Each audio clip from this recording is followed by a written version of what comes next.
जब मैं आप लोगों से जो है वो अपनी स्क्रीन भी शेयर कर रहा हूँ।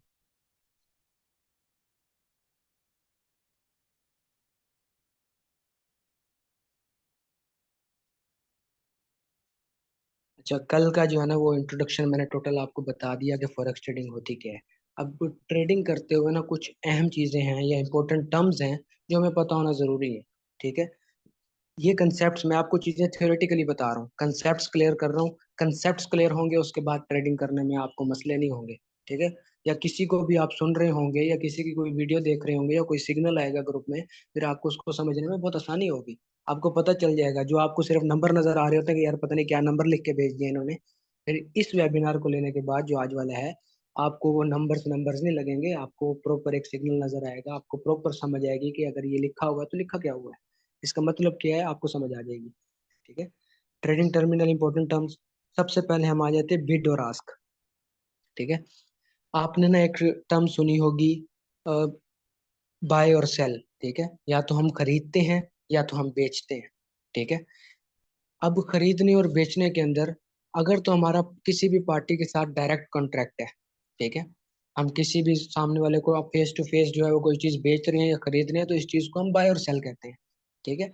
लेकिन जब हम किसी तीसरे बंदे को बीच में ऐड करते हैं जो कमीशन एजेंट होता है, वो जाहिर सी बात है जब उसके थ्रू हम किसी को कोई चीज बेचते हैं या खरीदते हैं तो वो बीच में अपना कमीशन रखता है। ऐसे होता है ना। तो इसी तरह फॉरेक्स के अंदर भी ये चीज होती है, बिड और आस्क। ठीक है। बिड का मतलब होता है सेल करना, बेचना। ठीक है। आस्क का मतलब होता है बाय करना, खरीदना। ठीक है। अब मैं इसका मतलब समझाता हूँ। फॉरेक्स में ना किसी भी करेंसी की कोई भी प्राइस चल रही है, मैं मिसाल के तौर पे कोई भी एक प्राइस है, मैं 10 नंबर कह देता हूँ कि 10 रुपए की एक कोई चीज है। अब 10 रुपए की चीज है, अब मैंने वो बाय करनी है। ठीक है। अब मैं बाय करूंगा तो मुझे बीच में कोई ना कोई पार्टी चाहिए। फॉरेक्स में मैंने इन्वेस्टमेंट करनी है, किसी ना किसी के थ्रू कर सकता हूँ, किसी ना किसी ब्रोकर के थ्रू या किसी ना किसी इंस्टीट्यूट के थ्रू, क्योंकि मेरे पास इतना फंड नहीं है कि मैं उस मार्केट में इतना पैसे थोड़े से पैसे के साथ शुरुआत कर सकूं। मार्केट में डायरेक्ट होने के लिए मिलियंस ऑफ डॉलर के फंड चाहिए, हमारे पास मिलियंस ऑफ डॉलर्स के फंड नहीं है। हम क्या करेंगे, किसी ब्रोकर को बीच में ऐड करेंगे, वो ब्रोकर के थ्रू हम जो है मार्केट में इन होंगे, ब्रोकर अपना कमीशन रखेगा। ठीक है। अब मिसाल के तौर पे 10 रुपए प्राइस चल रही है किसी चीज की, तो हम जो है ब्रोकर से कहते हैं कि भाई हमने सामने वाली चीज को बाय करना है, तो वो मुझे कितने की पड़ेगी। तो चीज तो 10 रुपए की है, लेकिन ब्रोकर वो आपको बेचेगा 11 रुपए की, 1 रुपया अपना कमीशन रखेगा। एग्जाम्पल दे रहा हूँ जस्ट। ठीक है। 1 रुपया उसने अपना कमीशन रखा, तो वो जो 11 रुपये उसने प्राइस बताई है वो असल में आस्क प्राइस है। ठीक है। असल में प्राइस और है, उसका कमीशन डाल के जो उसने प्राइस बताई है वो आस्क प्राइस होती है। इसी तरह जब मैंने वो चीज को जो है वो अ, बेचना है, मैं कहता हूँ कि यार मैं बेचना चाह रहा हूँ, तो जो 10 रुपए की चीज है वो कहेगा 9 रुपए की बिकेगी। ठीक है। 1 रुपया वहां से भी अपना कमीशन रखेगा। ठीक है। क्योंकि उसके थ्रू हम मार्केट में इन हो सकते हैं, डायरेक्ट इन नहीं हो सकते, तो उसको कमीशन देना पड़ेगा जिसको हम कहते हैं स्प्रेड। ठीक है। ब्रोकर अक्सर अपना स्प्रेड रखते हैं, तो स्प्रेड का मतलब वो कमीशन होता है जो वो बीच में रखते हैं। ठीक है। अब जब हमने उसको कहा कि मैंने अपनी ये चीज सेल करनी है जो 10 रुपए की है, तो उसने कहा मैं इसके 9 रुपए दूंगा, तो वो जो 9 वाली प्राइस थी उसे हम कहेंगे बिड प्राइस। ठीक है। यानी कि जो एक्चुअल प्राइस है वो अपना कमीशन रख के हमें बता रहा है, उसको हम बिड प्राइस कहेंगे। कंसेप्ट क्लियर हो गया, बिड और आस्क प्राइस क्या होती है। ट्रेडिंग में किसी भी करेंसी की जो भी प्राइस चल रही होती है, तो आपके सामने दो बटन नजर आ रहे होते हैं, एक बाय की प्राइस होती है, एक सेल की प्राइस होती है। ठीक है। बाय और सेल के दो बटन नजर आ रहे होते हैं, उसके ऊपर उसकी प्राइस भी चल रही होती है। आप देखोगे बाय के ऊपर कोई और प्राइस चल रही है, सेल के ऊपर कोई और प्राइस चल रही है। ठीक है। वो असल में बिड और आस्क प्राइस होती है, कि असल प्राइस कोई और है, ब्रोकर का कमीशन बीच में रख के तो ये प्राइस चल रही है। ठीक है। अगर बेचोगे तो ये प्राइस है, सेल करोगे तो ये प्राइस है, बाय करोगे तो ये वाली प्राइस है। इस चीज को बिड और आस्क प्राइस कहते हैं। ठीक है। कंसेप्ट क्लियर हो गया। आगे चलते हैं। What is point in percentage. ठीक है। आपने अक्सर देखा होगा कि हम सिग्नल्स भेजते हैं या किसी और ग्रुप्स में या कहीं पे आपने देखा होगा कि लोग कह रहे होते हैं मुझे इतने पिप्स का प्रॉफिट हुआ, मुझे इतने पिप्स का जो है वो लॉस हुआ, वगैरह वगैरह। तो पिप जो है ना वो बेसिकली एक स्टैंडर्ड है। ठीक है। ये फॉरेक्स के अंदर किसी भी को भी अगर समझाना हो आसान लफ्जों में कि मुझे जो है वो प्रॉफिट हुआ है या लॉस हुआ है तो कितना हुआ है, तो हम पिप्स की सूरत में समझाते हैं। ठीक है। पिप होते क्या है। पिप का जो है ना वो एब्रीविएशन मैंने बता दिया, पॉइंट इन परसेंटेज। अब आपके पास ना दो वर्ड्स हैं, एक है पॉइंट एक है पिप। ठीक है, दोनों को समझाता हूँ। कोई भी आप करेंसी देखेंगे फॉरेक्स के अंदर, जैसे यहाँ पे एग्जांपल दी हुई है यूरो यूएसडी। ठीक है, यूरो यूएसडी में आपको करंट प्राइस नजर आ रही है एग्जांपल के तौर पे 1.1768। ठीक है, 1.1768 जो रेड कलर की प्राइस लिखी हुई है ना, वो पिप है। ठीक है, ये एक पॉइंट ऊपर होगा, जो एंड वाला हिस्सा है वो एक पॉइंट ऊपर होगा, तो इसका मतलब हमारा एक पिप बढ़ गया। ठीक है, अगर एक पॉइंट नीचे होगा तो इसका मतलब हमारा एक पिप कम हो गया। ठीक है, मिसाल के तौर पे आपने अपनी अमाउंट कोई भी डिपॉजिट की, आप ट्रेड करना चाह रहे हैं, आपने यूरो यूएसडी की इस प्राइस के ऊपर बाय की ट्रेड लगाई। ठीक है, जो एंड वाला 8 का हिस्सा है, जब ये 9 पे जाएगा तो आप कहेंगे मुझे एक पिप का प्रॉफिट हो गया। ठीक है, क्योंकि आपने बाय की ट्रेड लगाई है, ऊपर जाने पे आपको मुनाफा होगा। इसी तरह अगर ये 8 से 7 होता है तो आप कहेंगे कि मुझे लॉस हो गया एक पिप का। ठीक है, इसी तरह अगर आपने सेल की ट्रेड लगाई है तो 8 से 7 होगा, जब नीचे जाएगा तो आपको प्रॉफिट होगा, आप कहेंगे एक पिप का प्रॉफिट हो गया। इसी तरह 8 से 9 होगा तो आप कहेंगे मुझे एक पिप का लॉस हो गया। ठीक है, तो पिप बेसिकली पॉइंट के बाद फोर्थ डिजिट को कहते हैं। ठीक है, ये हर करेंसी के अंदर इस तरह होता है, लेकिन सिर्फ जेपीवाई के अंदर जो है वो पॉइंट के बाद 3 डिजिट होते हैं, तो जो लास्ट वाला डिजिट होता है वो पिप होता है। ठीक है, जो सेकंड लास्ट डिजिट होता है उसको पॉइंट कहते हैं। ठीक है, यानी कि जहाँ पे वो एंड वाला हिस्सा बदल रहा था, उससे जो सेकंड लास्ट वाला हिस्सा होगा वो बदलेगा, तो उसको हम पॉइंट कहते हैं। कि मुझे इतने पॉइंट्स का प्रॉफिट हो गया या इतने पॉइंट्स का लॉस हो गया, या मार्केट इतने पॉइंट ऊपर चली गई या मार्केट इतने पॉइंट नीचे आ गई। ठीक है, अब ये पॉइंट और पिप से जो है ना, वो हमें प्रॉफिट या लॉस किस तरह अंदाजा होता है, उसके लिए सबसे पहले आप ये समझेंगे कि लोड साइज क्या होता है। ठीक है, 4 तरह के लोड साइजेस होते हैं, एक नैनो, एक माइक्रो, एक मिनी और एक स्टैंडर्ड। ठीक है, नीचे से ऊपर की तरफ जाते हैं। अब जो नैनो होता है ना, वो 0.001 होता है। ठीक है, इसमें जो है जब आपका एक पिप ऊपर या नीचे होता है, फॉर एग्जांपल आप ट्रेड लगाते हैं, आपके सामने लोड साइज होता है कि आपने किस लोड साइज के ऊपर ट्रेड लगानी है। ठीक है, आपके फंड के मुताबिक, तो आप load size for example use करते हो 0.001। ठीक है, तो जब आपने ये लोड साइज यूज किया और आपने ट्रेड लगाई, तो पिप के बदलने के ऊपर आपको जो है वो 1 सेंट का नुकसान या मुनाफा होगा। ठीक है, मिसाल के तौर पे ये 1.1768 है, आपने 0.001 की बाय की ट्रेड लगा दी। ठीक है, अब ये 8 से जब 9 होगा तो आपको 1 सेंट का मुनाफा हो जाएगा, अगर ये 8 से 7 होगा तो आपको 1 सेंट का नुकसान हो जाएगा। सेंट क्या होता है बता देता हूँ। जिस तरह रुपए में 100 पैसा होता है ना, इसी तरह डॉलर्स के अंदर 100 सेंट होते हैं। ठीक है, तो वो जो सेंट है, वो 1 सेंट का प्रॉफिट या लॉस होगा, यानी कि छोटा सा जो है ना वो रिस्क हम लेते हैं। नुकसान होगा तो बहुत छोटा, प्रॉफिट होगा तो बहुत छोटा। ठीक है, इसी तरह आगे हम आ जाते हैं माइक्रो लोट पे। माइक्रो लोट होती है 0.01 की। इस पे हमें एक पिप ऊपर या नीचे होने पे 10 सेंट का प्रॉफिट या लॉस होता है। ठीक है, पिप आपको पता है लास्ट वाले डिजिट को कहते हैं। लास्ट वाले डिजिट के थोड़ा ऊपर नीचे होने पे अगर हमारी जो लोट साइज है वो 0.01 है, तो आपको 10 सेंट का प्रॉफिट या लॉस होगा। इसी तरह अगर आपका लोड साइज 0.1 है, ठीक है, जिसको हम जो है वो मिनी लोड कहते हैं, तो इस पे आखिरी जो हमारा हिस्सा है उसका ऊपर नीचे होने पे हमें 1 डॉलर का प्रॉफिट या लॉस होगा। ठीक है, मिसाल के तौर पे मैंने बाय की ट्रेड लगाई यूरो यूएसडी में, और आखिरी हिस्सा जो 8 नंबर है, या 8 से जब 9 होगा, ठीक है, तो 9 होने पे मुझे जो है वो 1 डॉलर का प्रॉफिट होगा। अगर 8 से 7 होगा तो मुझे 1 डॉलर का लॉस होगा। ठीक है, अब मेरे फंड पे डिपेंड करता है कि मैं कितना रिस्क लेना चाह रहा हूँ। फिर आ जाती है स्टैंडर्ड लॉट 1.0, अकेला 1 भी कह सकते हैं, 1.0 भी शो होती है। तो इसमें एक लोड साइज सॉरी एक पिप जो है वो बदलने के ऊपर, जो आप स्टैंडर्ड लॉट लगाते हो, तो एक पिप बदलने के ऊपर आपको जो है वो 10 डॉलर का या तो प्रॉफिट होता है या 10 डॉलर का लॉस होता है। ठीक है, तो स्टैंडर्ड लॉट जो है वो सबसे खतरनाक लॉट होती है ट्रेडिंग में। ठीक है, क्योंकि इस पे हाई रिस्क होता है, अगर प्रॉफिट होता है तो एक एंड वाला पॉइंट बदलने के ऊपर आपको 10 डॉलर जा रहे होते हैं या आ रहे होते हैं। ठीक है, प्रॉफिट होता है तो जबरदस्त होता है, लॉस होता है तो जबरदस्त होता है। ठीक है, फिर आ जाते हैं हम पॉइंट्स के ऊपर। पिप का बता दिया, अब पॉइंट के बदलने के ऊपर। फॉर एग्जाम्पल आप 0.001 की आप ट्रेड लगाते हैं। ठीक है, आप लोड साइज सेलेक्ट करते हैं 0.001 का, तो एक पॉइंट बदलने के ऊपर आपको जो है वो 10 सेंट का प्रॉफिट या लॉस होगा। पॉइंट मैंने बताया, जो सेकंड लास्ट डिजिट है, जो ग्रीन कलर में है, इसके बदलने के ऊपर आपको जो है वो दस दस सेंट का प्रॉफिट या लॉस होगा। अगर आप 0.01 की लगाते हैं, ठीक है, 0.01 का लोड साइज लगाते हैं, तो आपको $1 का जो है वो प्रॉफिट या लॉस होगा 0.01 के ऊपर। ठीक है। फिर हम 0.1 के ऊपर आ जाते हैं, जो हमारे पास मिनी लॉट है। मिनी लॉट पे हमें जो है वो $10 का प्रॉफिट या लॉस होगा अगर 1 पॉइंट ऊपर या नीचे होता है तो। इसी तरह अगर हम स्टैंडर्ड लॉट लगाते हैं 1.0 की, तो हमें जो है ना 1 पॉइंट ऊपर नीचे होने पे, जो सेकंड लास्ट वाला ग्रीन कलर का है, 1 पॉइंट ऊपर नीचे होने पे जो है वो हमें $100 का या तो प्रॉफिट होगा या $100 का लॉस होगा। ठीक है। तो ये हम पे डिपेंड करते हैं, हम कितने बड़े रिस्क लेते हैं या कितने बड़े लॉट साइजेस के ऊपर जो है वो ट्रेड्स करते हैं। ठीक है। वो हम पे डिपेंड करते हैं। फिर नेक्स्ट हम आ जाते हैं स्प्रेड, लेवरेज और मार्जिन के ऊपर। स्प्रेड का मैंने ऑलरेडी आपको बता दिया कि आप जिसके थ्रू भी आप ट्रेडिंग करते हैं वो आपसे स्प्रेड लेते हैं, आपसे कमीशन लेते हैं मार्केट में इन होने के लिए। ठीक है। ब्रोकर्स हैं, मार्केट में आप ब्रोकर्स के थ्रू इन होते हो। ठीक है। जब भी आप ट्रेड करते हो ब्रोकर अपना कमीशन काटते हैं, बिड और आस्क प्राइस आपको देते हैं। ठीक है। उसको जो है वो हम स्प्रेड का नाम देते हैं, कमीशन भी कहते हैं स्प्रेड भी कहते हैं, लेकिन मशहूर स्प्रेड है। ठीक है। फिर आगे आ जाती है लेवरेज।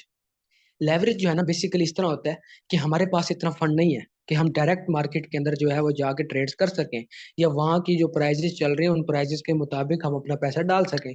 फॉर एग्जांपल, आजकल डॉलर की सॉरी गोल्ड की प्राइस जो है वो $1950 चल रही है पर ऑन्स। एक ऑन्स का जो है वो $1950 के करीब चल रही है। चलो $2000 मैं एग्जांपल के तौर पे कोट कर रहा हूँ। $2000 जो है वो प्राइस है गोल्ड की। अब मुझे उस गोल्ड में एक ट्रेड लगाने के लिए बाय या सेल की $2000 चाहिए। ठीक है। अब मेरे पास $2000 तो है नहीं, तो मैं क्या करूंगा, मैं ब्रोकर से लेवरेज लूंगा। ठीक है। हर ब्रोकर जो है वो हमें लेवरेज प्रोवाइड करता है। ठीक है। लेवरेज क्या होती है कि जितना फंड आपका होगा उससे 100 गुना ज्यादा या 200 गुना ज्यादा ब्रोकर अपना फंड भी बीच में ऐड करता है। ठीक है।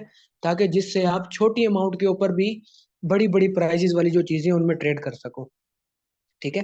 फॉर एग्जाम्पल $2000 का जो है वो गोल्ड की प्राइस है। अब आपको $2000 का फंड चाहिए एक ट्रेड लगाने के लिए, लेकिन ब्रोकर ने आपको जो है वो 100 गुना लेवरेज दे दी है। जितनी अमाउंट आपकी होगी उतनी जो है वो ब्रोकर की भी होगी। ठीक है। अब सॉरी, जितनी अमाउंट आपकी होगी उससे 100 गुना ज्यादा जो है वो ब्रोकर की अमाउंट होगी उसमें ऐड होगी। तो इसका मतलब कि आपके अकाउंट में अगर $20 भी है तो फिर भी आप गोल्ड के ऊपर ट्रेड लगा सकते हैं। ठीक है। तो इस चीज को लेवरेज कहते हैं। लेवरेज का मतलब होता है सहारा देना, सपोर्ट करना, हेल्प करना। ठीक है। तो इसका मतलब ये है कि ब्रोकर्स जो है वो आपको सपोर्ट करते हैं कि आपके पास जितना मर्जी फंड है, चाहे $10 है, 20 है, 50 है, 100 है, 500 है, 1000 है, $10,000 है। ठीक है। जो भी अमाउंट है, आप किसी भी अमाउंट से ट्रेड कर सकते हो, क्योंकि ब्रोकर आपके साथ अपना फंड अटैच करके उसको मार्केट में डालता है। ठीक है। तो इससे जाहिर सी बात है आप प्रॉफिट्स करते हैं तो ब्रोकर को भी प्रॉफिट्स होते हैं। ठीक है। तो इस चीज को लेवरेज कहते हैं। फिर आ जाते हैं मार्जिन। मार्जिन में इस तरह है कि फॉर एग्जांपल, मुझे ब्रोकर ने लेवरेज दे दी, मुझे उसने सपोर्ट कर दी, मेरी जितनी अमाउंट है उससे जो है वो 10 गुना ज्यादा या 100 गुना ज्यादा या 200 गुना ज्यादा ब्रोकर की अमाउंट भी बीच में अटैच है। ठीक है। तो मैं जितनी भी ट्रेड्स लगाऊंगा, ठीक है, तो मेरा मार्जिन लेवल शो हो रहा होगा कि आपकी जितनी भी ट्रेड्स लगी हुई हैं तो पीछे आपके इतने परसेंट फंड बचा हुआ है जिस पे आप मजीद ट्रेड लगा सकते हो। अदरवाइज अगर मार्जिन आपका जो है वो 100% कंप्लीट है तो इसका मतलब आप मजीद ट्रेड नहीं लगा सकते, आपका सारा फंड यूज हो गया है। अब या तो आपको लॉस होगा या प्रॉफिट होगा। ठीक है। अदरवाइज अगर आप सारा फंड यूज नहीं करते, अपने फंड के कुछ हिस्से पे ट्रेड करते हो, बाकी फंड आपका साइड पे पड़ा हुआ है, तो आपको आपका मार्जिन लेवल शो हो रहा होगा आपके ट्रेडिंग अकाउंट के अंदर कि इतना मार्जिन है, इतने परसेंट मेरा फंड पड़ा हुआ है जो मैं जिस पे दोबारा भी ट्रेड्स लगा सकता हूँ। ठीक है। इस चीज को मार्जिन लेवल कहते हैं। ठीक है। नेक्स्ट हमारे पास आ गए टाइप ऑफ ऑर्डर। ट्रेडिंग में जो है ना हम ऑर्डर लगाते हैं। ठीक है। हम बाय करते हैं इसका मतलब हमने बाय ऑर्डर लगाया, हम सेल करते हैं इसका मतलब हमने सेल ऑर्डर लगाया। ठीक है। तो सिंपल है, बाय और सेल हम करंट प्राइस के ऊपर कर सकते हैं। आपके सामने ग्राफ चल रहा है, उसकी प्राइस चल रही है, मार्केट ऊपर नीचे हो रही है, मूवमेंट हो रही है, सब कुछ हो रहा है। बिड और आस्क प्राइस आपके सामने बाय और सेल का बटन है। आप करंट प्राइस पे बाय कर लो या सेल कर लो। इस चीज को हम कहते हैं मार्केट एग्जीक्यूशन ऑर्डर। ठीक है। आपने ऑन द स्पॉट ऑर्डर दे दिया, या तो बाय कर दिया या सेल कर दिया। ठीक है। फिर इसके बाद आ जाते हैं पेंडिंग ऑर्डर। ठीक है। अब ये वो ऑर्डर होते हैं जो मैं पेंडिंग रखना चाहता हूँ किसी भी प्राइस के ऊपर। ठीक है। सबसे पहले जो है ना, मैं ज्यादा जो है वो कॉम्प्लिकेटिव नहीं करूंगा, सबसे पहले मैं एंड वाले दो बताऊंगा, स्टॉप लॉस और टेक प्रॉफिट। इनका कंसेप्ट समझ लें, बाकी बाद में बताता हूँ। स्टॉप लॉस का मतलब ये होता है कि आप एक नुकसान की लिमिट रखते हैं कि इतना नुकसान जो है मैं बर्दाश्त कर सकता हूँ, इससे ज्यादा नहीं कर सकता। ये एक पेंडिंग ऑर्डर होता है। ठीक है, आप ये ऑर्डर तो लगा देते हो लेकिन ये पेंडिंग पड़ा रहता है। ठीक है, ये जो करंट प्राइस चल रही होती है उस प्राइस पे आप ट्रेड नहीं कर रहे होते, फिर उस प्राइस पे ऑर्डर नहीं लगता, ये उससे डिफरेंट किसी प्राइस पे ऑर्डर लगता है कि मार्केट जब उस प्राइस पे जाएगी तो मेरा ये वाला ऑर्डर लग जाए। ठीक है। अब स्टॉप लॉस क्या होता है? स्टॉप लॉस अपने नाम से जाहिर करता है कि भाई ये नुकसान को रोकने वाला है। ठीक है। तो मिसाल के तौर पे किसी चीज की प्राइस 10 रुपए चल रही है। ठीक है, आपने डिसाइड किया कि मार्केट जो है वो ऊपर जाएगी तो मैं बाय करूंगा। ठीक है, अब आपने बाय की ट्रेड लगा दी, लेकिन आप कहते हैं कि चलो मेरा अंदाजा अगर गलत होता भी है, मार्केट नीचे भी आती है, तो मैं कितना नुकसान बर्दाश्त करना चाहूंगा। आपने 8 रुपए का स्टॉप लॉस लगा दिया। मार्केट प्राइस 10 रुपए चल रही है, आपने 8 रुपए का स्टॉप लॉस लगा दिया फॉर एग्जाम्पल। ठीक है, अब मार्केट ऊपर जाएगी तो आपको फायदा ही फायदा है, लेकिन जब मार्केट नीचे आएगी तो 8 पे आके ऑटोमेटिकली आपकी ट्रेड क्लोज हो जाएगी। ठीक है, इससे क्या होगा, जहां पे आपको पूरे 10 रुपए का नुकसान होना था वहां पे सिर्फ 2 रुपए का नुकसान होगा। इस चीज को जो है वो स्टॉप लॉस कहते हैं। आप जो है सिग्नल्स देखते हैं ग्रुप के अंदर या दूसरों के ग्रुप्स में इधर उधर देखते होंगे कि वो स्टॉप लॉस लगाते हैं, उनके सिग्नल में लिखा होता है कि इस करेंसी को इस टाइम बाय कर लो। नीचे स्टॉप लॉस की प्राइस भी आई होती है कि इस प्राइस पे आप स्टॉप लॉस भी लगा दो, ताकि लॉस हो तो इस प्राइस पे आके हो जाए, प्रॉफिट हो तो वो और प्राइस पे जाके हो। दूसरा जो ऑर्डर है वो टेक प्रॉफिट का ऑर्डर है। ठीक है, टेक प्रॉफिट क्या होता है? टेक प्रॉफिट का मतलब होता है प्रॉफिट लेना, सिंपल। ठीक है, तो ये भी एक पेंडिंग ऑर्डर है। ये हम हमारी ट्रेड की जो है वो जो प्रॉफिट का जहाँ हमें चांसेस होते हैं वहां पे सेट करते हैं। मिसाल के तौर पर मैंने एग्जांपल दी कि 10 रुपए की एक चीज है, अपने 8 रुपए का स्टॉप लॉस लगा दिया कि मैं 8 रुपए तक नुकसान बर्दाश्त कर सकता हूँ। दूसरी तरफ आपने 16 रुपए का टेक प्रॉफिट भी लगा दिया। ठीक है, मार्केट ऊपर गई 16 रुपए तक, तो 16 पे जाके अपने आप आपकी ट्रेड क्लोज हो जाएगी प्रॉफिट में। यानी कि आपको प्रॉफिट होगा तो 6 रुपए का होगा, नुकसान होगा तो 2 रुपए का होगा। तो इस चीज को जो है वो पेंडिंग ऑर्डर्स कहते हैं कि आपने करंट प्राइस पे बाय और सेल तो कर दिया, लेकिन आपने पेंडिंगली दो ऑर्डर्स मजीद लगा दिए, टेक प्रॉफिट का भी और स्टॉप लॉस का भी, कि जिससे आप आपका नुकसान जो है, अगर मार्केट नुकसान में भी जाती है आपको, तो बड़े नुकसान से बचने के लिए आप स्टॉप लॉस लगाएंगे। ठीक है, और ज्यादा प्रॉफिट लेने के लिए आप टेक प्रॉफिट लगाएंगे। अभी जब आप ये दो ऑर्डर लगा लेते हैं, स्टॉप लॉस और टेक प्रॉफिट, फिर आप ट्रेडिंग की तरफ देखें ना देखें, आप कोई और काम करते रहें, आप इजीली जो है वो ट्रेड कर सकते हैं। ठीक है, ऑटोमेटिकली आपकी ट्रेड्स क्लोज हो जाएंगी अगर आपका स्टॉप लॉस और टेक प्रॉफिट लगा हुआ है। इसके अलावा हमारे पास बाय स्टॉप है, बाय लिमिट है, सेल स्टॉप है, सेल लिमिट है। ठीक है, अब मिसाल के तौर पे मैं जो है कहता हूँ कि 10 रुपए की एक चीज है। ठीक है, मुझे लगता है कि ये 15 रुपए पे जाके जो है मजीद ऊपर जाएगी, 15 रुपए से मजीद ऊपर जाएगी। अभी 10 रुपए प्राइस है, ये ऊपर जाएगी, फिर 15 से भी ये मजीद ऊपर जाएगी। तो मैं क्या करूंगा, 15 का बाय का ऑर्डर लगा दूंगा कि मार्केट की प्राइस जब 15 रुपए पे आए तो ऑटोमेटिकली मेरा बाय हो जाए। ठीक है, यानी कि जो मेरी करंट प्राइस थी, करंट प्राइस के ऊपर अगर मैंने बाय वाला ऑर्डर लगाया है तो उस चीज को मैं कहूंगा बाय स्टॉप। ठीक है, और अगर मैंने करंट प्राइस के ऊपर क्या कहते हैं सेल वाला ऑर्डर लगाया है, करंट प्राइस से ऊपर जो है 10 रुपए से ऊपर अगर 15 रुपए प्राइस जानी थी, तो 15 प्राइस पे मैंने कहा कि 15 से लग के वापस नीचे आ जाएगी, तो मैंने वहां पे सेल का ऑर्डर लगा दिया। ठीक है, अगर मैंने बाय का ऑर्डर लगाया तो इसे मैं कहूंगा बाय स्टॉप, अगर मैंने सेल का ऑर्डर लगाया पेंडिंग ऑर्डर तो इसे मैं कहूंगा बाय लिमिट। इसी तरह 10 रुपए पे है, मैं कहता हूँ 5 रुपए पे जाएगी, 5 रुपए से मजीद नीचे चली जाएगी, तो मैंने 5 रुपए पे करंट प्राइस से नीचे 5 रुपए जो है उस पे जो है मैंने अगर सेल का ऑर्डर लगाया तो इसे मैं सेल स्टॉप कहूंगा। अगर करंट प्राइस से नीचे, मिसाल के तौर पर मैं कहता हूँ 10 रुपए से प्राइस 5 पे जाएगी, 5 से घूम के वापस आ जाएगी ऊपर की तरफ, तो मैं जो है 5 रुपए पे बाय करूंगा। तो आपने वहां पे जो है वो क्या कहते हैं बाइक की लिमिट लगा दी, तो इसका मतलब ये जो है, सॉरी मेरा गला खुश्क हो गया था। अच्छा, अब बाय लिमिट और buy sorry buy stop, buy limit, sell stop, sell limit आपको समझ आ गई या नहीं समझ आई? दोबारा एक बार बता देता हूँ सादा लफ्जों में, ज्यादा जो है वो कॉम्प्लिकेटिव नहीं करता। करंट प्राइस के ऊपर अगर आप जो है वो बाय का ऑर्डर लगाते हो, ठीक है, तो आपको आप उसको कहोगे बाय स्टॉप। ठीक है, अगर जो है वो करंट प्राइस से नीचे आप बाय का ऑर्डर लगाते हो तो उसे हम कहेंगे बाय लिमिट। अगर हम जो है वो करंट प्राइस से ऊपर सेल का जो है वो ऑर्डर लगाते हैं, तो करंट प्राइस से ऊपर, तो इसे हम कहेंगे सेल स्टॉप। अगर करंट प्राइस से नीचे हम जो है वो सेल का ऑर्डर लगाएंगे तो इसे हम सेल लिमिट कहेंगे, ठीक है।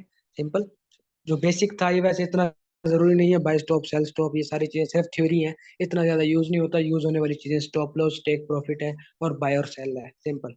टाइप ऑफ चार्ट, आपको इस तरह के चार्ट नजर आएंगे। या तो आप लाइन चार्ट देख सकते हैं, इसके मुताबिक ट्रेड कर सकते हैं, या फिर आप जो है वो बार चार्ट देख सकते हैं, सिर्फ आपको बार्स नजर आएंगी और कुछ नहीं। या तीसरे नंबर पे आप जो है वो कैंडल स्टिक चार्ट देख सकते हैं मार्केट में, कि जो जिनमें आपको प्रॉपर कैंडल्स नजर आ रही होंगी, कैंडल्स बन रही होंगी, ठीक है, ग्रीन कलर की या रेड कलर की। ये कैंडल्स क्या हैं, कैसे काम करती हैं, उसका भी मैं जो है वो आपको बता देता हूँ। फॉर्मेशन ऑफ अ कैंडल, ठीक है। एक कैंडल स्टिक जो है वो कब बनती है? एक कैंडल स्टिक जो है वो तब बनती है जब मार्केट में बाय हो रहा होता है या सेल हो रहा होता है। अगर कैंडल ग्रीन कलर की बनी है तो इसका मतलब बाय करने वाले ज्यादा हैं। अगर कैंडल रेड कलर की बनी है तो इसका मतलब सेल करने वाले ज्यादा हैं, यानी कि बेचने वाले ज्यादा हैं, सेल की ट्रेड लगाने वाले ज्यादा हैं। अब जो ग्रीन कैंडल होगी उसको हम कहेंगे बुलिश कैंडल। जो चीज मार्केट को ऊपर की तरफ लेके जाए हम उसे बुलिश कहते हैं, ठीक है। और जो मार्केट को नीचे की तरफ लेके आए हम उसे बेरिश कहते हैं। अब ये जो कैंडल्स हैं अगर रेड कलर की बनी है तो ये मार्केट को नीचे की तरफ लेके आ रही है, तो इसका मतलब ये बेरिश कैंडल है। अगर ग्रीन कैंडल है, ये मार्केट को ऊपर की तरफ लेके जा रही है, तो इसका मतलब ये बुलिश कैंडल है, ठीक है। अब कैंडल्स को जो है ना हम डिफरेंट टाइम फ्रेम में भी देखते हैं, ठीक है। टाइम फ्रेम में आपको बता देता हूँ, जो आपके सामने चार्ट चल रहा होता है उस चार्ट के भी डिफरेंट टाइम्स होते हैं। आप 1 मिनट का चार्ट देखोगे तो 1 मिनट में जो है आपको प्रॉपर जो है वो एक चार्ट नजर आएगा, लेकिन जब आप जूम करेंगे तो आपको कैंडल नजर आएंगी। तो 1 मिनट के जो है वो टाइम फ्रेम के अंदर आप देखोगे कि एक कैंडल जो है वो 1 मिनट में बनती है। हर 1 मिनट के बाद अगली कैंडल बनना शुरू हो जाती है, हर 1 मिनट के बाद अगली कैंडल बनना शुरू हो जाती है। इसी तरह जो है अगर हम घंटों वाली कैंडल्स पे जाते हैं तो हर 1 घंटे के बाद जो है वो अगली कैंडल बनना शुरू हो जाती है, हर 1 घंटे के बाद अगली कैंडल बनना शुरू हो जाती है। वो हम पे डिपेंड करता है कि हम कौन से टाइम फ्रेम के ऊपर कैंडल्स को देख रहे हैं, ठीक है।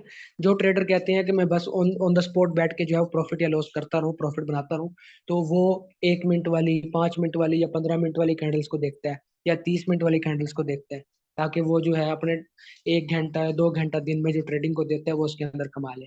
कुछ ट्रेडर ऐसे होते हैं जो लॉन्ग टर्म सोचते हैं, लॉन्ग टर्म ट्रेडिंग करते हैं, वो स्विंग ट्रेडर होते हैं। वो क्या करते हैं, वो 1 घंटे वाली चार्ट को देखते हैं, 4 घंटे वाले चार्ट को देखते हैं।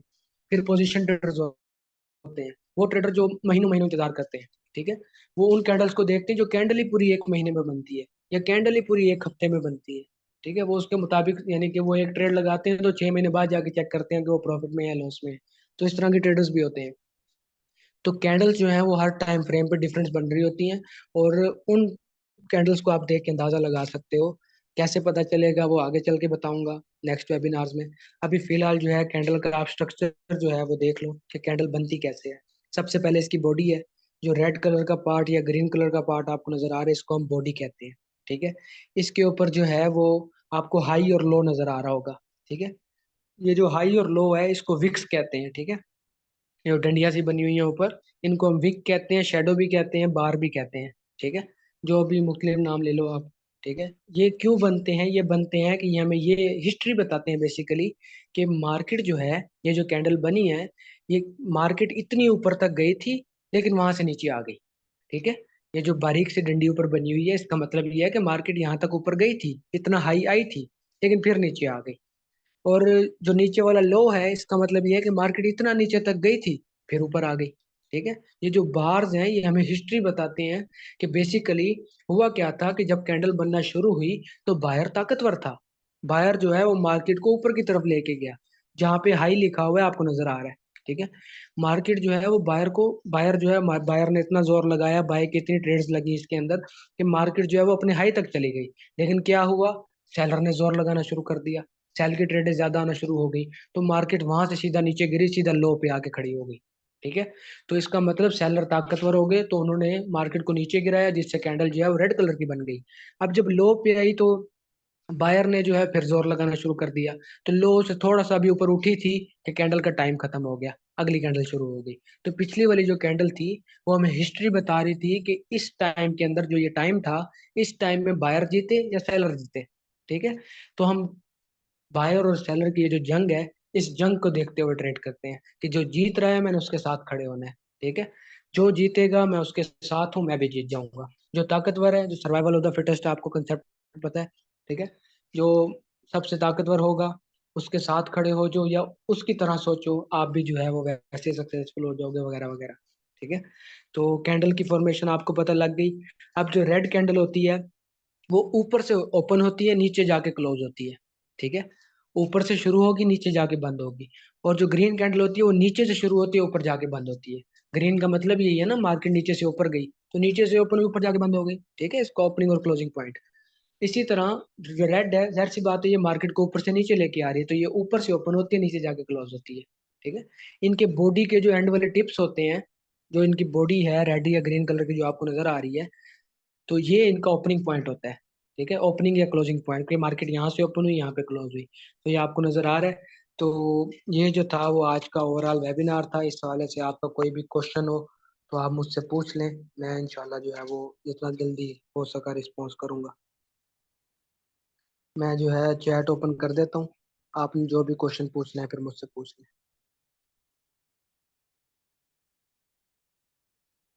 मैंने चैट ओपन कर दी है, आपका कोई भी क्वेश्चन है तो पूछ लें।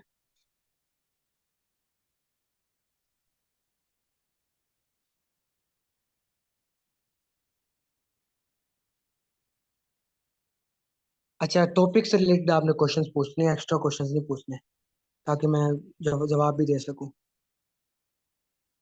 ब्रदर, रेड कैंडल पे बाय या सेल नहीं करना। रेड कैंडल बनती तब है जब सेलर स्ट्रांग होते हैं। ठीक है, हमें बस पता चलती है मार्केट की हिस्ट्री कि इस टाइम पे सेलर ज्यादा ताकतवर है। ठीक है, ग्रीन कैंडल बनती है तो हमें पता चलता है कि इस टाइम पे बायर ज्यादा ताकतवर है। लेकिन फिर भी बहुत सारी चीजें होती हैं जो हम देख के जो है वो अंदाजा लगाते हैं मार्केट आगे कहाँ जाएगी, ज्यादा ताकतवर कौन है और किसका फंड ज्यादा है। अच्छा, फॉर्मेशन वाला फिर से नहीं, आप रिकॉर्डिंग जो है वो दोबारा सुन लीजिएगा, मैं ग्रुप में भेज दूंगा। ठीक है, फॉर्मेशन वाला वहीं पे सुन लीजिएगा। कैंडल का मैंने जो बताया है वो सिंपल यही है कि कैंडल जो है रेड कलर की होती है या ग्रीन कलर की होती है, ये दो कलर्स आपको नजर आएंगे। ठीक है, ग्रीन कलर का मतलब ये है कि बायर ज्यादा ताकतवर है, मार्केट को ऊपर लेके जा रहे हैं। रेड का मतलब ये है कि सेलर जो है वो ताकतवर है, मार्केट को नीचे लेके आ रहे हैं। तो इस चीज को जो है वो कैंडल के थ्रू जो है वो हम देख सकते हैं कि हमें पता चल जाता है कि मार्केट में बायर ज्यादा ताकतवर है या सेलर ज्यादा ताकतवर है। ठीक है, तो ये बेसिकली जो है वो कैंडल्स का कंसेप्ट है। बाकी आप रिकॉर्डिंग दोबारा सुन लीजिएगा, समझ आ जाएगा।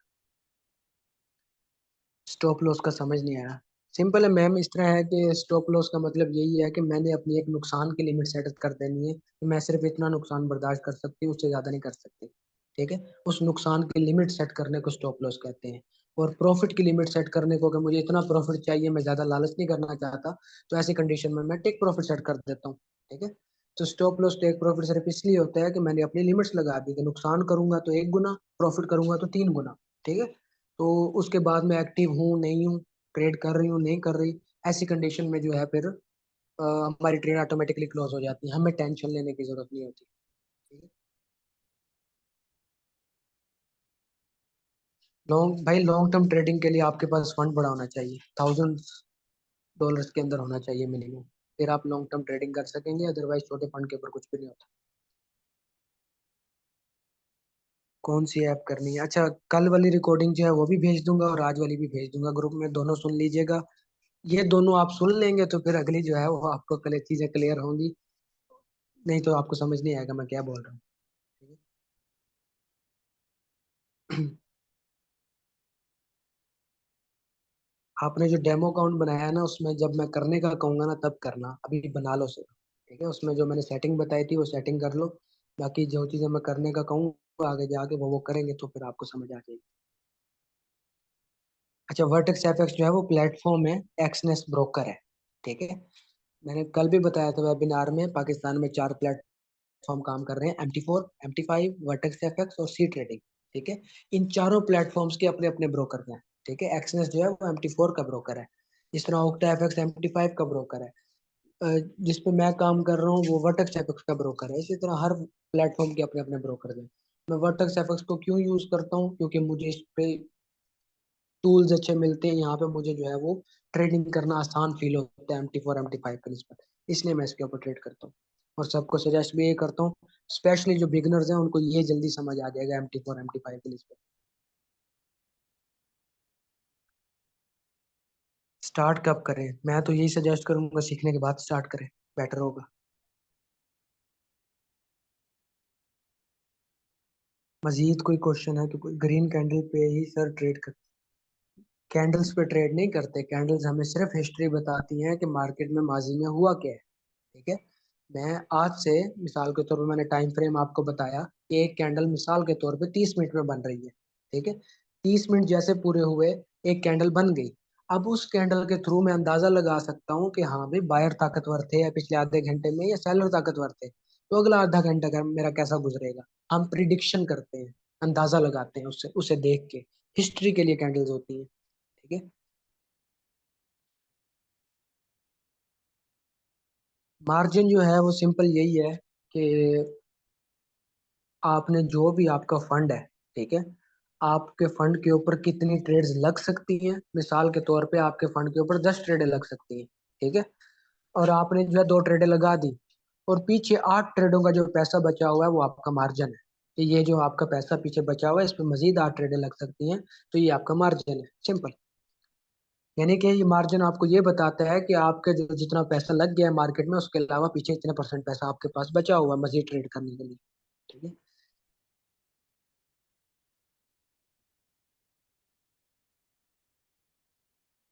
मैं 15 मिनट वाला भी यूज करता हूँ एनालिसिस के लिए, और 4 घंटे वाला टाइम फ्रेम भी यूज करता हूँ एनालिसिस के लिए।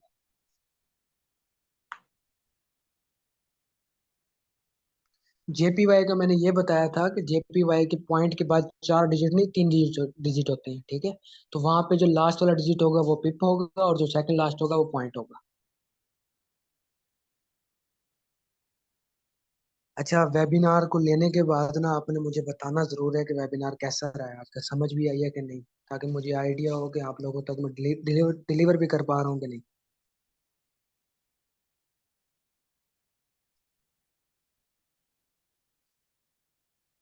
अच्छा अच्छा, ये कैंडल एक साथ बनती है, कभी रेड और कभी ग्रीन, फिर कैसे पता चलेगा कि बाय करना है या सेल? बिल्कुल ब्रदर, जबरदस्त क्वेश्चन है, अब तक का अच्छा क्वेश्चन है। वो ये है कि इस तरह बहुत सारी चीजें एनालिसिस में आ जाती हैं, और मैं आगे चल के बताऊंगा कि कैंडल्स को देख के आपको किस तरह पता चलेगा मार्केट ऊपर जाती है या नीचे, चार्ट को देख के किस तरह पता चलेगा, ट्रेंड लाइंस क्रिएट ड्रा करके आपको किस तरह पता चलेगा कि मार्केट कहाँ जाती है, किस डायरेक्शन में जा सकती है, क्या चांसेस है। सब कुछ आपको जो है वहीं पे पता चल जाएगा। ठीक है। कैसे पता लगेगा कब बाय करना है? लॉन्ग और शॉर्ट टर्म ट्रेडिंग में फर्क यही है कि मिसाल के तौर पे मैंने 1 लाख रुपया मेरे मेरे पास है। ठीक है। तो मैं इस पे शॉर्ट टर्म ट्रेडिंग करूंगा क्योंकि ये अमाउंट कम है फॉरेक्स की निस्बत। ठीक है। अब मैं 1 लाख के ऊपर क्या ट्रेड करूंगा? मैं रोज का कितना निकाल लूंगा? 2,000 रुपये निकाल लिया, 3,000 निकाल लिया, 5,000 निकाल लिया। अगर मैं सेफ ट्रेडिंग कर रहा हूँ तो रिस्की ट्रेड करूंगा तो रिस्की के ऊपर तो लाख के ऊपर लाख भी बन सकता है, और पूरा लाख जाया भी हो सकता है। अगर मैं ट्रेडिंग करने के तरीके से ट्रेडिंग कर रहा हूँ, तो ऐसी कंडीशन में अगर मेरे पास लाख रुपए है तो मैं 2-3 हजार निकालूंगा। तो इस पे जाहिर सी बात है मुझे शॉर्ट टर्म ट्रेड करनी पड़ेगी। अगर मैं कहता हूँ नहीं, मेरे पास जो है वो बड़े फंड है, मेरे पास 10 लाख है, 15 लाख है, 20 लाख है, मैं पाकिस्तानी रुपए में बता रहा हूँ। ठीक है। 15-20 लाख रुपए है, तो ऐसी कंडीशन में मैं क्या करूंगा, मार्केट में जो है अपना पैसा बाउंड करूंगा। ठीक है। लॉन्ग टर्म वाले चार्ट्स के ऊपर जो बड़े टाइम फ्रेम के वाले चार्ट हैं, जैसे 4 घंटे वाला, 1 घंटे वाला, एक वीक वाला, ठीक है, एक दिन वाला, तो उनके ऊपर मैं जो है वो अपना एनालिसिस करूंगा, चीजों को देखूंगा, अंदाजा लगाऊंगा, देन उस पर ट्रेड लगा के छोड़ दूंगा। फिर 1 हफ्ते बाद, 2 हफ्ते बाद मैं उसको चेक करूंगा कि वाकई वो जो है जैसा मैंने सोचा था उस तरीके से प्रॉफिट में जा रहा है या नहीं जा रहा। ठीक है। तो ये बेसिकली लॉन्ग टर्म ट्रेड होती है, इसके लिए बड़ा फंड चाहिए होता है, ताकि अगर लॉस में भी जाए तो ये ना हो कि पीछे आपका फंड ही सारा जीरो हो जाए। ठीक है। तो फंड जीरो होने से बचाने के लिए बड़ा फंड होना जरूरी होता है। जितना अच्छा फंड होगा उतने आपके लॉस के चांसेस मिनिमाइज हो जाएंगे, प्रॉफिट के चांसेस ज्यादा हो जाएंगे। जितना कम फंड होगा उतने पता भी नहीं चलेगा कहाँ चले गए।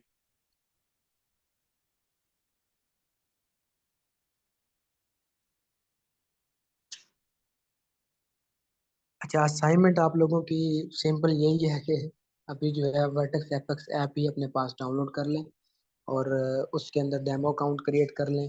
डेमो अकाउंट की जो है वो मैंने कल भी बताया था, अभी दोबारा कहते हैं तो बता दूंगा, बल्कि रहने देता हूँ। मैं ग्रुप में ही जो है ना वो खुद से एक वीडियो रिकॉर्ड करके शेयर कर दूंगा कि वर्टेक्स पे अकाउंट कैसे बनाना है। ठीक है। तो आप वर्टेक्स एपेक्स पे अकाउंट बनाएं, उस पे उसके अंदर अपनी सेटिंग वगैरह करें, और खुद से जो है वो पंगे लें ट्रेड लेके। ठीक है। डेमो अकाउंट में ना पंगे लें, प्रैक्टिस करें, कि कोशिश करें कि आपको जो भी अमाउंट डेमो अकाउंट में मिलते हैं, मिसाल के तौर पे $50,000 आपको मिलता है डेमो अकाउंट में, तो आप उसको 1 लाख बनाने की कोशिश करें। खुद से पंगे लें, पूरी रात बैठ के यही पंगे लेते रहे, फिर आपको पता चलेगा ट्रेडिंग होती किस तरह। डेमो पे प्रैक्टिस करें, फिर रियल की तरफ आइएगा। ठीक है। तो खैर, क्वेश्चन जो है वो बहुत ज्यादा है, 150 में ऐसे ही लगे हुए हैं।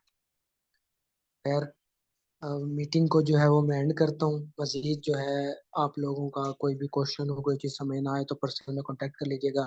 और आपने जो है वॉइस में या फिर टेक्स्ट में, इन दो सूरतों में आपने शेयरिंग लाजमी करनी है मुझे पर्सनल में, कि आज का वेबिनार कैसा रहा है। ठीक है। फिर इंशाल्लाह नेक्स्ट वेबिनार में मुलाकात होगी। अल्लाह हाफिज़। रिकॉर्डिंग जो है वो बंद कर रहा हूँ।